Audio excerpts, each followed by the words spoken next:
Olá, gente. Vamos iniciar nossa aula número 5 da História da Salvação.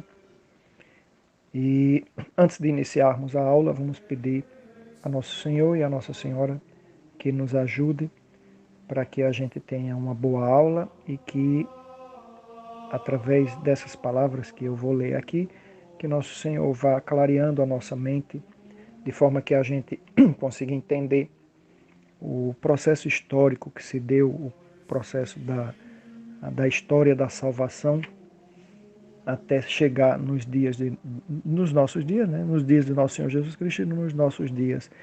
E assim a gente entender como é que se formou a, o cristianismo, né? E mais especificamente a Igreja Católica, né? Por que a gente segue as coisas que a Igreja nos diz para seguir, né? De onde veio tudo isso? Então vamos pedir a Nosso Senhor, a Nossa Senhora que nos ilumine. Vinde Espírito Santo, enchei os corações dos vossos fiéis e acendei neles o fogo do vosso amor. Enviai, Senhor, o vosso Espírito e tudo será criado e renovareis a face da terra. Oremos. Ó Deus que instruístes os corações dos vossos fiéis com a luz do Espírito Santo, fazei que apreciemos retamente todas as coisas segundo o mesmo Espírito e gozemos sempre de sua consolação. Por Cristo nosso Senhor. Amém. Ave Maria, cheia de graça, o Senhor é convosco. Bendita sois vós entre as mulheres, bendito é o fruto do vosso ventre, Jesus. Santa Maria, Mãe de Deus, rogai por nós, pecadores, agora e na hora de nossa morte. Amém. Nossa Senhora de Fátima, rogai por nós. São José, rogai por nós. Em nome do Pai, e do Filho e do Espírito Santo. Amém. Pois bem, a gente viu na aula passada, né, depois que Adão e Eva saem do Jardim do Éden, né,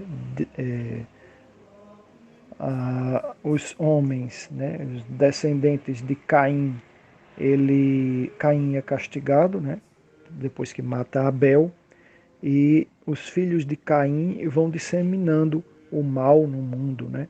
E a humanidade praticamente inteira ficou corrompida, né? E começou a pecar muito. E aí Deus manda um dilúvio para acabar com o mundo e as pessoas morreram porque choveu durante 40 dias e 40 noites, e a gente sabe que 40 na Bíblia é um tempo de preparação, né, de purificação. Né? Haja vista a quaresma, que a gente passa 40 dias em penitência, se preparando para a paixão, morte e ressurreição de nosso Senhor Jesus Cristo. Então choveu durante 40 dias e 40 noites, depois Noé Noé fez a arca, né, preparou a arca, colocou lá um casal de cada animal da face da terra e entrou na arca com sua esposa e seus 3 filhos. Né? E depois que a água baixa, né, a arca fica bem, fica numa base, né, fica bem estabelecida, com segurança, e aí Noé sai com os animais e com os seus filhos. Os filhos, a esposa e as noras. Então vamos ler agora a partir dessa saída de Noé da arca. Eu vou ler para vocês. Sacrifício de Noé e filhos de Noé. Noé oferece um sacrifício. Ao sair da arca, Noé, cheio de gratidão, ergueu um altar e ofereceu a Deus um sacrifício. Lembremos que depois da saída de Adão e Eva, né, do Jardim do Éden, a oração das pessoas, né, a partir de Adão e Eva, inclusive Caim e Abel, foi por causa de uma rixa disso, desse tipo de culto, que Caim matou Abel, porque o culto prestado por Abel era agradável a Deus, e o culto prestado por Caim não era agradável a Deus. Ou seja, a gente tem que olhar hoje em dia nas nossas liturgias, né, nas celebrações que nós fazemos, nas coisas que nós oferecemos a Deus, se aquilo é agradável a Deus ou se é só agradável ao homem. Daí a gente está vendo lá nas aulas do curso da missa como é que é a liturgia voltada para ser agradável a Deus, né? E aí se inserem um monte de outras coisas que não estão dentro da liturgia, mas botam lá dentro, está no mundo, mas bota lá dentro da liturgia e aquilo passa a não ser agradável a Deus. Veja que quando Caim faz prepara o altar dele para fazer as orações dele, coloca só vegetais ali, né? O sentido do sacrifício morre, porque os vegetais não têm o sangue, né? Já que o, o sacrifício de Abel era um cordeiro que ele colocava lá, sacrificava e queimava, e a fumaça subia aos céus, como o incenso hoje do altar, né? Da missa. E esse sacrifício era agradável a Deus, por quê? Porque não é que esse sacrifício era agradável a Deus, né? Mas era mais agradável a Deus no sentido do sacrifício de Caim, que Caim queria dar só o que fosse o resto. E o cordeiro morto em cima do altar, com sangue derramado, era a prefiguração de nosso Senhor Jesus Cristo. Então, o sacrifício de Caim não foi agradável a Deus, mesmo porque o que ele fazia de maldade pelo mundo já, e ofertava isso de certa forma no altar, não era agradável a Deus. Então, a Caim, Abel não. Abel ele fazia as boas obras e oferecia o melhor, e o sacrifício era feito de acordo com o que Deus tinha determinado, né? A prefiguração do Cristo, né? Então isso agradava a Deus, agradava a bondade que Abel fazia e agradava o sacrifício que ele oferecia. Já Caim, não. Então, na missa, a gente tem que ter cuidado, porque a missa é o sacrifício. Aquele sacrifício de Abel, né? Por isso que diz, o sacrifício de Abel, os dons de Melquisedeque, né? O sacrifício de Abraão, né? Que Abraão fez, né? A gente vai ler mais na frente, né? Com Isaac, né? E aí, na missa, se a gente não faz um sacrifício, oferece um sacrifício agradável a Deus, a gente está agindo como Caim. Então, desde Adão e Eva, Caim, Abel, esse sacrifício passou a ser realizado, né? Um cordeiro em cima de um altar com gravetos, depois sangrava-se o cordeiro derramava o sangue, né? no graveto, e tocava fogo e aquilo era consumido. E a fumaça subia ao céu. Por isso existe a fumaça hoje do incenso, que a fumaça significa, quando ela sobe, significam as orações que sobem a Deus, as orações dos seres humanos que sobem a Deus. Então, quando Noé desceu da arca, a primeira coisa que ele fez foi oferecer a Deus um sacrifício, né? Continuando a leitura. O Senhor aceitou-o com prazer e disse: Nunca mais amaldiçoarei a terra por causa dos homens, pois os pensamentos e as inclinações de seu coração vão para o mal desde sua juventude. Ou seja, Deus diz, né, desde a criação, quando ele cria o ser humano, né, e o ser humano faz o pecado original, né, comete o pecado original. A partir de então, essa concupiscência da carne, no sentido de pecar, Deus já reconhece que o homem, os pensamentos e as inclinações do coração do homem vão sempre para o mal, desde muito pequeno, desde quando ele é jovem ainda, né? Então, Deus abençoou a Noé e seus filhos, dizendo: Crescei, multiplicai-vos e enchei a terra. Faço hoje minha aliança convosco e com vossa descendência. Nunca mais um dilúvio devastará a terra. Eis o sinal da aliança.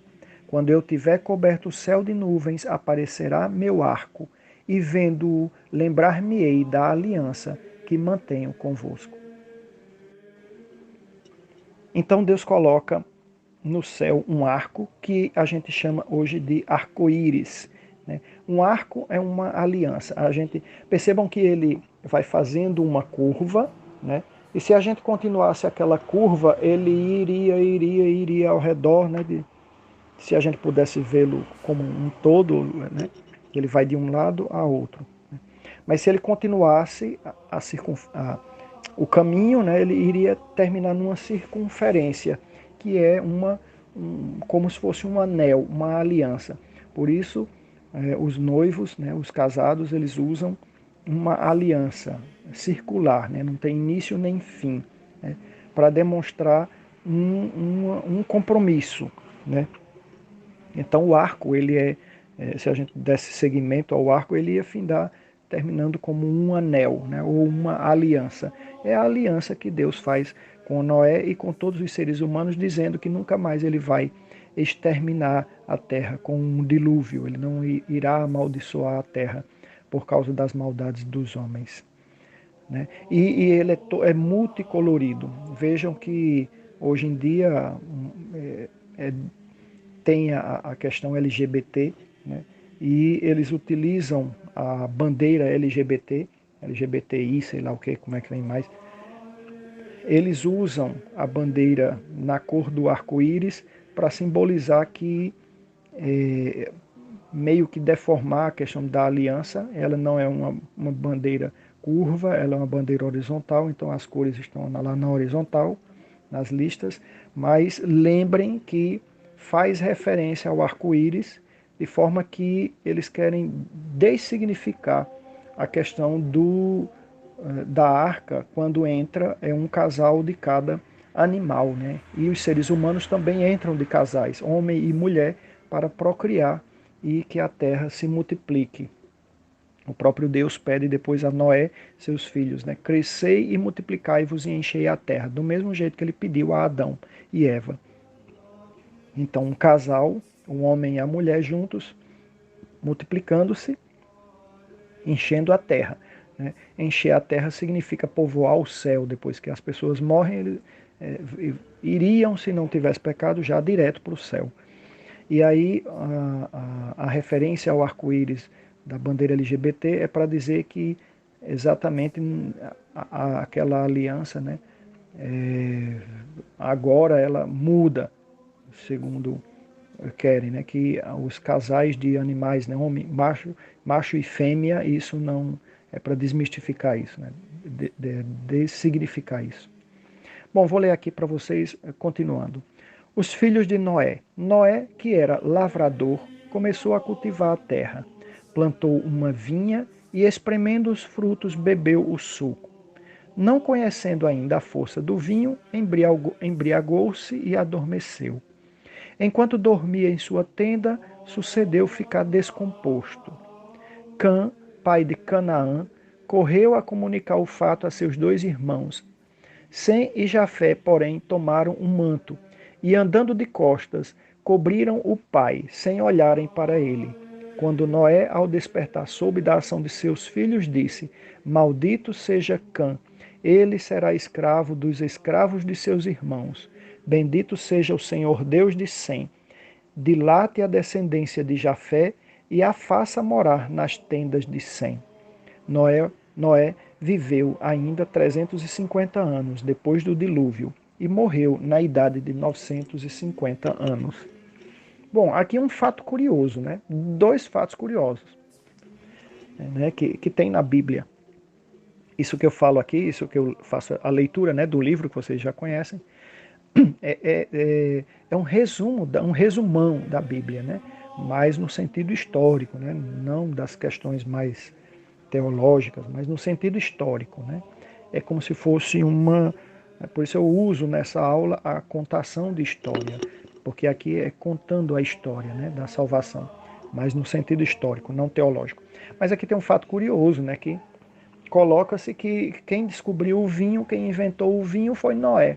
Noé plantou uma videira, né, começou quando ele começou a cultivar a terra, então ele plantou lá uma vinha e do fruto ele amassou as frutinhas, né, a uva, no caso, então, fez o suco, né, deve ter feito em grande quantidade, e deixou ele num canto, né, que aí ele fermenta, depois que ele fermentou, transformou-se em vinho. E aí ele bebeu aquilo, gostou, né, Mas como ele não sabia, né, do poder do vinho, da embriaguez, se embriagou e adormeceu. Só que enquanto dormia, ele ficou, na verdade deve ter tirado a roupa e ficou nu, né?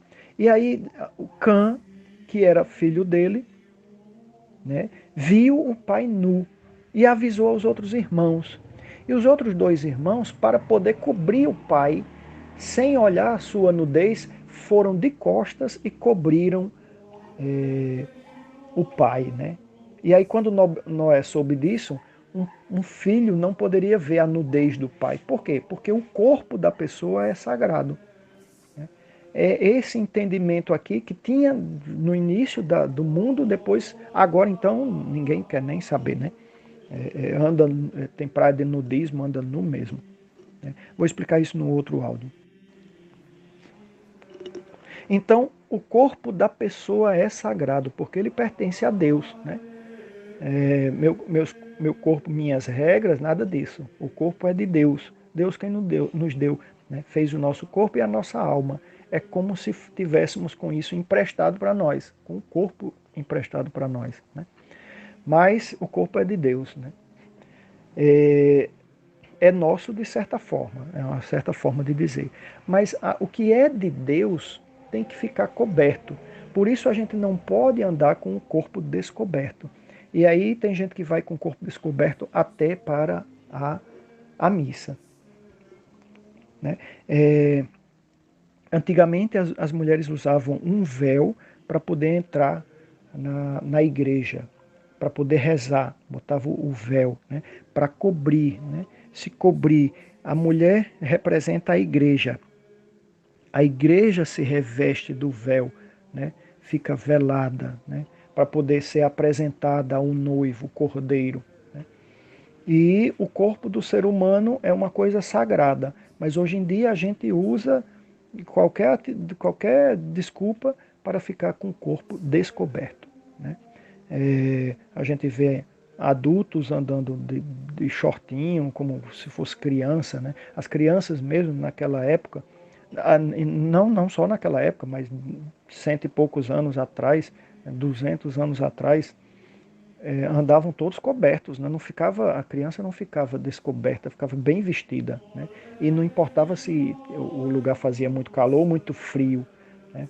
Sempre a gente vê nos filmes, né, as crianças de calça comprida, manga comprida, né, para cobrir o corpo, porque o corpo é uma coisa sagrada. Então Noé amaldiçoou, de certa forma, né, o filho dele, dizendo que ele ia ser escravo dos outros, porque ele, ao invés de tirar o olho do corpo desnudo do seu pai, ele olhou, né, o pai nu. E os outros irmãos, sendo avisados, entraram de costas para cobrir Noé, né? De forma que eles não ultrajaram, vamos dizer assim, usar uma palavra assim, o corpo do seu pai. Né? Então veja como a gente, daquela época para cá, as coisas já perderam totalmente o sentido, aonde praticamente todo mundo anda nu hoje em dia. Né? Se você for na praia, então e não só, né? Hoje em dia não precisa ir à praia. Mas eu estou dizendo a praia assim que é o local que, teoricamente, se fica mais despido em público. Né? E isso não é agradável aos olhos de Deus, é só perceber nas entrelinhas da própria Sagrada Escritura. E não adianta dizer que os tempos mudaram, porque na verdade a palavra de Deus não muda, ele mesmo diz isso, tudo vai passar, mas a minha palavra não passará. Então, as coisas que foram deixadas por Deus, elas vão ser cobradas depois, né? Continuando aqui a leitura. Né? Sim, então, Noé viveu ainda 350 anos depois do dilúvio e morreu com 950 anos. A gente não sabe bem dizer, alguns teólogos acreditam que a questão de viver muito assim, 900 anos, Matusalém que viveu 970 e poucos anos, né? Alguns teólogos acreditam que esse número de anos dito pelo autor sagrado significa dizer que a pessoa era de uma era alta perante Deus, de uma alta consideração por Deus, né? Um homem santo, então botava mais anos para dizer que ele era santo, um homem justo, um homem fiel, né? Então se colocava muitos anos para eles. Não sabemos, né? E se Noé morreu mesmo com 950 anos, que também nada é impossível, né? Para Deus nada é impossível. Mas esses números na Bíblia eles têm um certo sentido, um significado que a gente não consegue dizer porque não está escrito. O que está escrito literalmente é que ele morreu com 950 anos, que é possível, mas a gente não sabe explicar, né? Bom, continuando a leitura, a Torre de Babel. Os homens querem construir uma altíssima torre. Os descendentes dos filhos de Noé tornaram-se muito numerosos. Viviam juntos durante longo tempo na planície de Senaar, ao sul da Mesopotâmia. Falavam todos o mesmo idioma. Afinal, porém, era forçoso separarem-se e disseram uns aos outros: Vinde, edifiquemos uma cidade e nela uma torre cujo cimo se eleve até ao céu. Façamos célebre nosso nome, antes que nos espalhemos por toda a terra. Fabricaram então tijolos e começaram a construção. A Deus, porém, não agradou essa obra, e quando a torre já se erguia a uma grande altura, disse: confundamos-lhes de tal maneira a linguagem que não se entendam mais uns aos outros. Assim se fez, e os homens se viram obrigados a desistir da construção da cidade e da torre. A cidade teve o nome de Babel, que significa confusão. Então, os filhos de Noé, né, se tornaram muito numerosos, e aí eles viviam juntos, e aí decidiram se espalhar pelo mundo. Mas antes de se espalharem pelo mundo, eles queriam fazer um monumento, né, um monumento em sua própria honra, a honra aos homens que sobreviveram lá ao dilúvio, e construir, a ideia era construir, né, uma torre tão alta, que se o mundo fosse primeiro, a grandiosidade da coisa feita pelo homem, né? Em detrimento da obra de Deus, que é magnífica, mas o homem querendo mostrar sua superioridade, então fazer algo imenso. De forma que, se essa se o dilúvio fosse acontecer de novo, então as pessoas subiriam nessa torre, né? Ficariam, de certa forma, livres, né? Não morreriam, né? Mas imagine que não iria caber tanta gente assim. E depois, essa torre, que tamanho seria essa torre, né? Gigantesca, né? E a ideia que eles queriam fazer era exatamente isso, e fazer algo fenomenal, fantástico, para mostrar o poder do ser humano, né? E aí Deus não gostou disso, porque é de novo a soberba se colocar acima de Deus, e Deus mandou uma confusão na linguagem deles, né? Então eles não conseguiam se entender. Um pedia falava lá uma coisa, o outro entendia outra, e deu aquela confusão. E aí eles findaram se separando e indo cada um para os seus lugares, e se espalhando pela terra, né? E o nome dessa cidade levou o nome de Babel, que significa confusão. A idolatria. Continuando a leitura. Assim os homens se dispersaram pela terra e pouco a pouco se foram esquecendo do único e verdadeiro Deus, tornando-se idólatras. Adoravam o sol, a lua e as estrelas. Adoravam mesmo homens, animais e estátuas feitas por suas mãos. Nos sacrifícios também cometiam crimes, aviltamentos. Muitas vezes ofereciam aos ídolos vítimas humanas, principalmente crianças inocentes. Então veja, depois que os seres humanos vão se espalhando depois de Babel, né, ao invés de eles se voltarem a Deus, não. Eles começaram a ser idólatras, adoravam as coisas que estavam no céu, o sol, a lua, estrela, etc. Adoravam também os próprios homens, alguns animais e estátuas feitas pelas suas próprias mãos. E o sacrifício que era de um animal, eles deixaram de fazer e passaram a fazer sacrifícios com seres humanos, principalmente crianças. Isso se estendeu de tal forma que no século XV, no século XVI, né, ainda existia isso aqui na América Latina, que quando os espanhóis chegaram, que destruíram toda a civilização que existia, essa civilização, na verdade, que se fala tanto, né, eles pegavam essa civilização que tinha na América Latina, né, dos incas e maias, astecas, acho que astecas lá, eles pegavam tribos que viviam mais distantes deles e iam lá, faziam guerra, prendiam todos os seres humanos daquela tribo, né? E tinham um dia no ano que eles sacrificavam, chegavam a sacrificar mais de 20 mil pessoas, né? Nos sacrifícios que eles faziam, matavam e aqueles templos, né, que tem tipo pirâmide que a gente vê em fotos, em filmes, eles tiravam o coração ou tiravam a cabeça e jogavam o corpo ali naquelas escadarias abaixo para que aquele sacrifício fosse e aquele sangue derramado fosse oferecido aos deuses que eles tinham, né? Continuando a leitura. Entre estes ímpios vivia um homem bom e justo de nome Abrão. Deus escolheu-o para conservar e propagar por ele, assim como por seus descendentes, a verdadeira fé e a esperança na vinda do Salvador prometido. Bom, então vamos parar por aqui.